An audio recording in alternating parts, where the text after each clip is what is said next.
जय हिंद दोस्तों। चलिए अब आज हम हिंदी व्याकरण का एक टॉपिक पढ़ेंगे जिसका नाम है शब्द।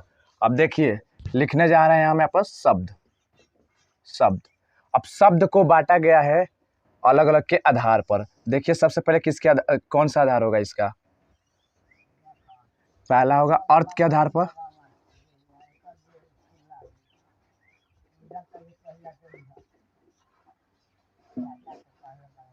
दूसरा होगा उत्पत्ति के आधार पर,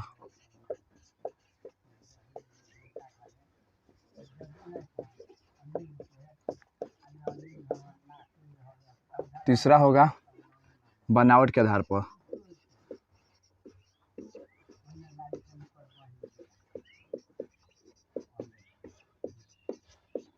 चौथा होगा प्रयोग के आधार पर।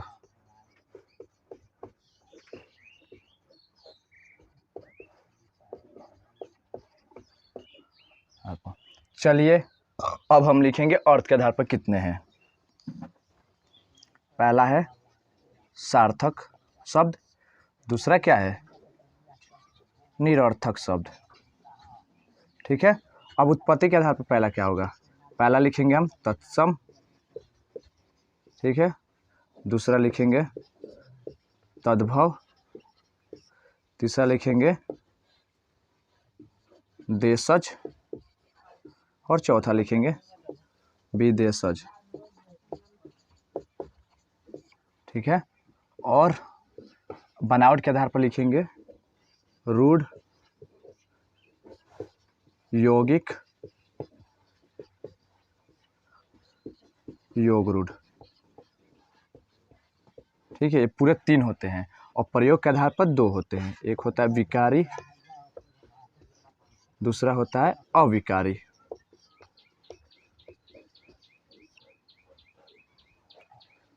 चलिए दोस्तों अब हम पढ़ेंगे शब्द। शब्द क्या है? ठीक है। चलिए पहला टॉपिक लिखेंगे अब हम शब्द। यानी शब्द किसे कहते हैं? देखिए अब हम शब्द किसे कहेंगे तो वर्णों या ध्वनियों, वर्ण या ध्वनियों के सार्थक मेल को शब्द कहते हैं।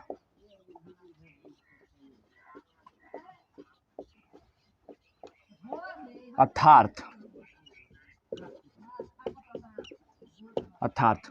जब 2 या 2 से अधिक वर्णों को आपस में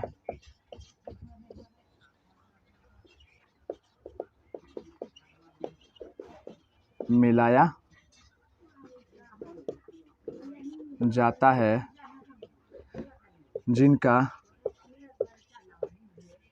एक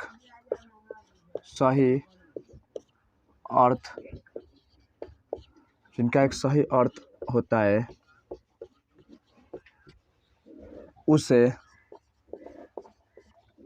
शब्द कहते हैं।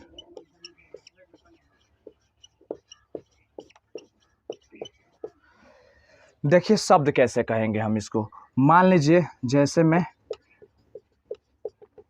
कमल, नदी, पतंग, ठीक है, खटिया, ठीक है, लोटा, ठीक है,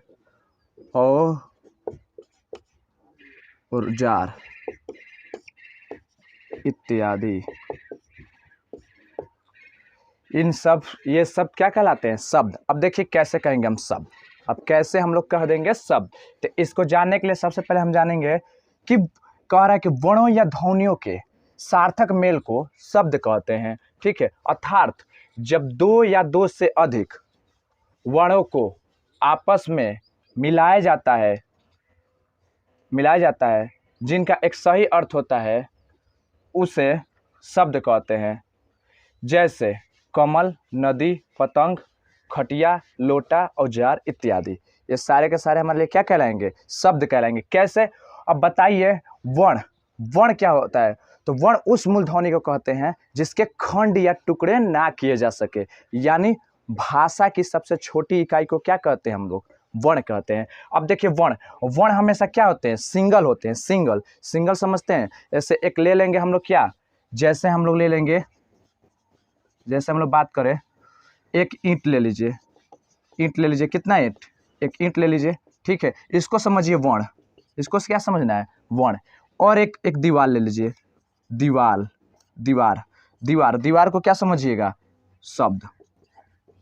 अब सोचिएगा ना कि दीवार को हम शब्द क्यों कहेंगे, दीवार को हम शब्द क्यों कहेंगे? तो देखिए इसका सबसे बड़ा क्या कारण है कि एक ईंट जो होता है ना वो वर्ण कहलाता है, क्योंकि वर्ण जो होता है हमेशा अलग होता है, अकेला होता है। और शब्द जो होते हैं एक वर्ण से नहीं, कम से कम दो वर्ण मिलकर रहेंगे। कम से कम कितने? दो वर्ण मिलेंगे तो शब्द बनेगा, वो भी सही ढंग से। वो ना कि कैसे भी इधर से उधर जोड़ करके बना दे तो वो शब्द हो जाए, नहीं। उनका मिलने का जो तरीका होता है वो सही होना चाहिए। ये लगे कि उससे कोई ना कोई मतलब निकल रहा है, वो लिखा गया तो उससे कोई मतलब। जैसे कि अब यहाँ पर देखिए एक ईंट जिसको हम कहेंगे वर्ण, और एक दीवार जिसको कहेंगे क्या हम?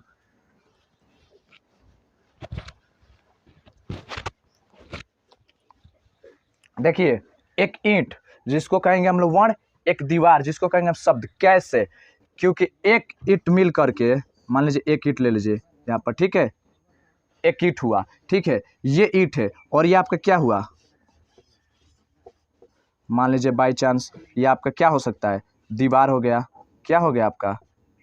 ये आपका क्या हो रहा है? दीवार। मान लीजिए कोई घर बना रहे हैं, तो घर बनाते हैं तो एक ईंट से बनता नहीं है, ढेर सारी ईंटें लगती है तब जाके दीवार खड़ा होता है। उसी तरह से हम कहेंगे कि शब्द जो होता है ना, शब्द ऐसे ही नहीं आता है, बहुत सारे इसमें वर्ण मिलते हैं, वर्ण मिलकर शब्द होते हैं। कहेंगे कि वर्ण का क्या महत्व है, तो वर्ण का ज़्यादातर महत्व कहीं नहीं रहेगा, क्योंकि वो अकेला रहेगा। अकेला रहेगा तो उसको कोई मान सम्मान नहीं देगा, कोई इज्जत नहीं देगा। लेकिन अगर वो शब्द के साथ जुड़ जाएगा ना तो उसको बहुत आनंद आएगा। मतलब कहने का मतलब कि वो किसी के सामने जाए तो उसको रिस्पेक्ट मिलेगा। अब क था, क कहीं जाएगा, कहेगा कि हम क है, भाई हम तो क है, तो कैसे इसको क कहे? वहीं यहाँ पर हम ल लगा देंगे तो ये शब्द बन जाएंगे। कल, कितना इसका कोई अर्थ निकलेगा, कल, आने वाला कल। अगर यहाँ पर हम प लिख दें और यहाँ पर कुछ ना लिखे, कहेंगे प है हम, हमारे ये बोल रहे हैं वर्ड क्या है? हम प है, और वहाँ पर कुछ ना लिखे, तो यहाँ पर अगर हम ल लिखेंगे तो क्या जाएगा? पल, कुछ तो होगा। और यहीं पर हम लोग बात कर रहे थे कमल का, तो कमल का बात कर रहे थे तो लिख रहे थे कमल,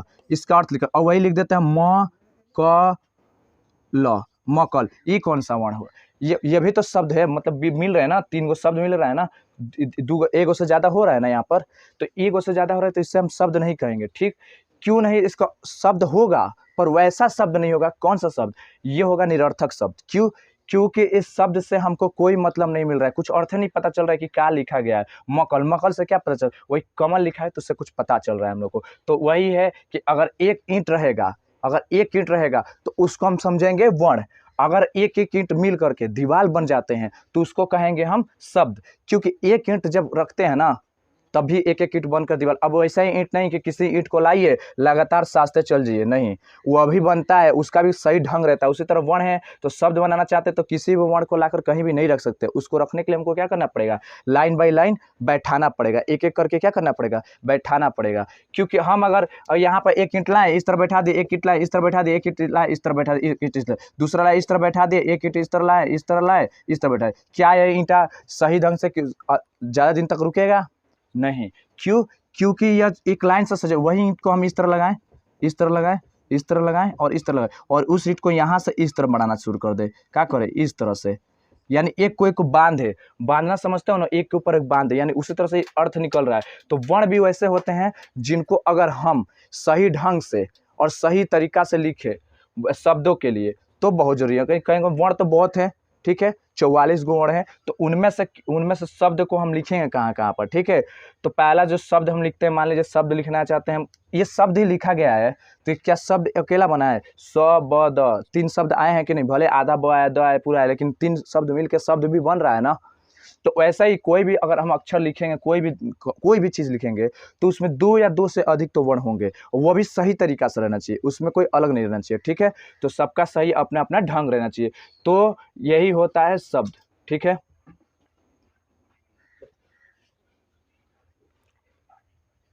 आगे देखिए क्या पढ़ेंगे हम लोग। अब पढ़ेंगे हम लोग टॉपिक, अब हम लोग का टॉपिक होगा शब्दों के प्रकार। क्या? शब्दों के प्रकार। तो पहला इसमें कौन सा टॉपिक पढ़ेंगे हम? सबसे पहला हम टॉपिक पढ़ेंगे अर्थ के आधार पर। क्या? एक नंबर क्या पढ़ेंगे? अर्थ के आधार पर। अर्थ के आधार पर, ठीक है। अर्थ के आधार पर शब्द को कितने भागों में बांटा गया है? 2 भागों में। पहला क्या होगा आपका? सार्थक शब्द। दूसरा क्या होगा आपका? निरर्थक शब्द। क्या होगा आपका? निरर्थक शब्द, ठीक है। एगो सार्थक शब्द, दूसरा का निरर्थक शब्द। अब पहला हम लोग लिखेंगे इसमें क्या कहते हैं? सार्थक शब्द। इसको रोमन अंक में लिख लीजिएगा, ठीक है। सार्थक शब्द, पहला सार्थक शब्द वैसे शब्द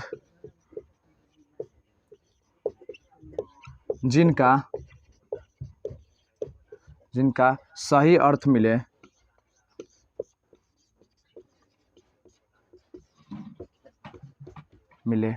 उसे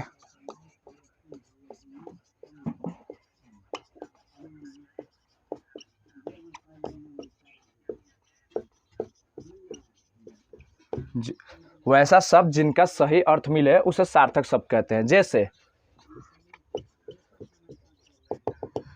कमल, क्या लिखा गया है? कमल, कमल। अब देखिए कमल लिखा गया है, तो कमल को अगर हम म क ल, क्या ये शब्द है? क्या ये शब्द है? नहीं, ये सही शब्द नहीं है हमारे लिए। और व्याकरण में निरर्थक शब्दों का कोई मतलब नहीं है। ज़्यादातर हम लोग किस शब्दों को, व्याकरण में हम लोग किस शब्दों को पढ़ना चाहते हैं? सार्थकी शब्द को। निरर्थक शब्द का हमको कोई महत्व नहीं मिलता है, ठीक है। उसका जरूरत ही नहीं पड़ता हम लोग को इसमें। तो जैसे कमल हो गया, पंकज हो गया, ठीक है, नदी हो गया, घोड़ा हो गया इत्यादि, ये सारे के सारे क्या कहलाएंगे? हमारे सार्थक शब्द। अब देखिए निरर्थक शब्द क्या होगा।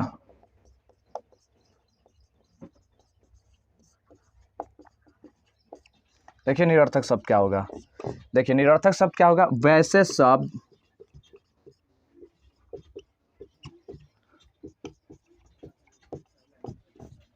जिनका कोई अर्थ ना मिले,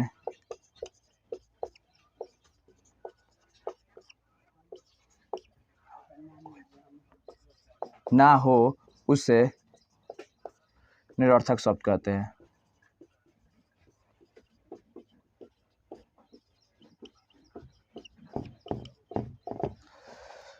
अब जैसे क्या हो जाएगा?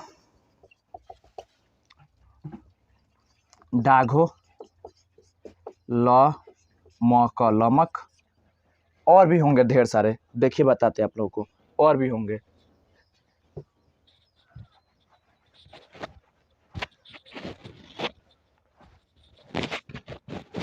देखिए और भी होंगे। देखिए लमक, डागो, बोलते हो ना रोटी वोटी, बोलते हो ना घर में रोटी वोटी है तो लाओ खा लेंगे। बोलते हो ना दाल भात है तो लाओ, है दही वही है तो लाओ घर में, तो इससे बोलते हो ना दही वही, दही वही। बोलते हो ना बाबू रात वात में मत निकला करो बहुत खतरा हो जाएगा। बोलते हो ना रात वात। ये आ रहा है ना वात, इसमें आ रहा है ना वही, ये इसमें आ रहा है ना वोटी। अगर कह दे कि वो बाबू घर में वोटी है लाओ, कौन बताएगा कि वोटी क्या है? बाबू घर में वही है तो लाओ, ये क्या है वही? वात में मत जाया करो, ये वात क्या है? कोई मतलब निकल रहा है? तो इसका मतलब ये है कि जो सार्थक शब्द है ना, ये सार्थक शब्द है ना, इन्हीं के साथ क्या होते हैं? हमेशा जुड़े रहते हैं तो ठीक है। अगर अकेला रह जाए तो इनका कोई मतलब नहीं है। अगर साथ में रहेंगे तो कुछ ना कुछ अच्छा लगेगा, मतलब सही लगेंगे, ठीक है। लेकिन अगर ये अकेले हो जाते हैं तो इनका कोई मतलब नहीं निकलेगा। कहीं वही, वही क्या है भाई? वही, दही वही, ये सब क्या है? रोटी वोटी, भात वात। बोलते हैं ना भात, भात वात। अगर घर में भात वात है, भात वात है तो दो ना, भात वात है तो कुछ खाने के लिए, इस तरह बोलते हो ना। तो ये वात जो आ रहा है ये सब क्या है? निरर्थक शब्द है। क्या है? निरर्थक शब्द। ये क्या है? सार्थक शब्द है। ये क्या है? सार्थक। ये भी सार्थक है। ये क्या है? निरर्थक। क्यों? क्योंकि इनका कोई मतलब ही नहीं मिलता है। अगर कह दे कि ये कह दे कि हमको आगे रहने दो और तुम चल जाओ पीछे, तो बोलेंगे वही दही। कैसा लग रहा है वही दही? अच्छा लग रहा है? नहीं, क्योंकि ये आगे जाने की कोशिश करेगा, कहेगा कि हमको आगे जाने दो, पर ये क्या करेगा, नहीं तू जा पीछे ही रह, आगे रहने की जरूरत नहीं, तू आगे जाकर मेरा कोई इज्जत नहीं रखने वाला। लेकिन अगर दही आगे रहता है तो इज्जत बन जाएगा वही का, कहेंगे ना दही वही, और वही अगर वही पहले आ जाता है तो वही दही, ये क्या है वही दही, इससे कोई स्पष्ट नहीं होता है कि क्या है, कि कौन सार्थक नहीं होता। इसलिए हम लोग सार्थक मतलब जिसका कोई अर्थ निकले, हमें उससे पता चले कि उसका कुछ ना कुछ मतलब है। लेकिन निरर्थक शब्द उसका मतलब ही नहीं पता चलता। और खास बात, व्याकरण में हम लोग निरर्थक शब्दों का जरूरत भी नहीं पड़ती, हमें जरूरत पड़ती है सार्थक शब्दों के। ठीक है, सार्थक शब्द से ही पड़ता है, जैसे विलोम शब्द हो गए, परिवाची शब्द हो गया, श्रुति विनाशक शब्द, एक ये शब्द हो गए, एक नार्थक शब्द हो गए, ये सारे के सारे किस में आते हैं, सार्थक शब्दों में ही पढ़ने को मिलते हैं। और निरर्थक शब्द वैसे शब्द जिनका कोई अर्थ ना हो, उसे निरर्थक शब्द, जैसे डाग हो, डाग हो मीन्स क्या होगा, लमक, ये क्या है, दाग हो, लमक, ये वही थी। और इसमें कॉटन, ये क्या है कॉटन, इससे कुछ अर्थ निकल रहा है नहीं। तो ये सारे के सारे जो होते हैं ना, क्या कहलाते हैं, निरर्थक शब्द कहलाते हैं। ठीक, अब आते हैं क्या, शब्द और पद। ठीक है, शब्द और पद। देखिए जैसे घर ले लिए, घर को तोड़ेंगे तो इससे अर्थ मिलेगा जिसमें हम लोग रहते हैं, जिसमें हम रहे या रहते हैं,